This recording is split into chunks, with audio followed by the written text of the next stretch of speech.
আসসালামু আলাইকুম। The football জোনে আপনাদের সবাইকেই স্বাগত।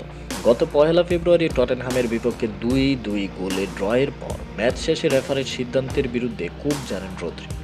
ম্যানচেস্টার সিটির অধিনায়ক রেফারি রবার্ট জোন্সকে নিয়ে করা মন্তব্য বিতর্কের জন্ম দেয়। ফুটবল অ্যাসোসিয়েশন পরে এক বিবৃতিতে জানায়, তার এই মন্তব্যের কারণে আনুষ্ঠানিকভাবে অভিযোগ আনা হয়েছে। সেই মন্তব্যের জন্য আচরণবিধি ভঙ্গের নিষেধাজ্ঞার শঙ্কায় আছে ব্যালন ডি'র জয়ী স্প্যানিশ মিডফিল্ডার। লন্ডনের টটেনহামের মুখোমুখি হয়েছিল ম্যান সিটি।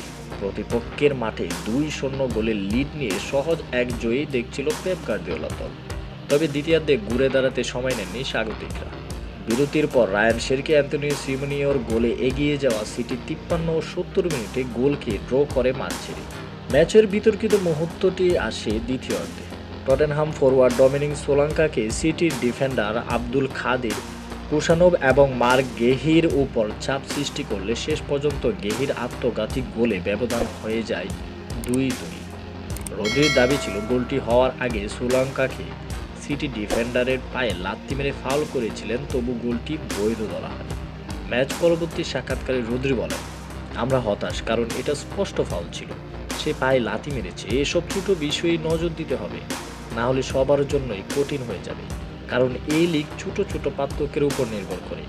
আমরা অনেক জিতেছি বলে হয়তো অনেকে আমাদের জিততে দেখতে চায় না, কিন্তু রেফারিকে অবশ্যই নিরপেক্ষ থাকতে হবে।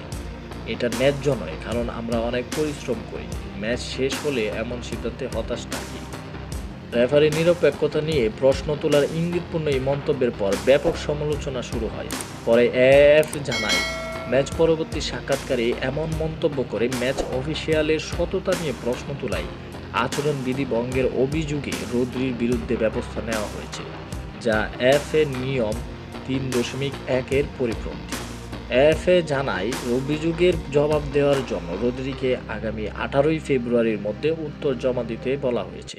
ঠিক কতদিনের জন্য নিষিদ্ধ হতে পারেন রদ্রি তা এখনও নিশ্চিত নয়।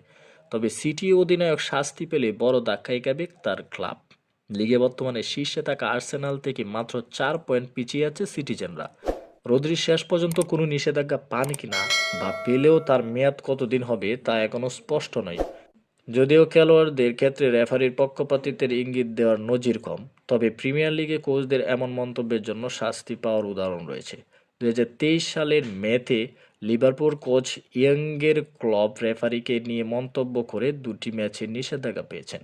ভিডিওটি এই পর্যন্তই। ভালো লাগলে লাইক, কমেন্ট এবং সাবস্ক্রাইব করতে ভুলবেন না। ধন্যবাদ।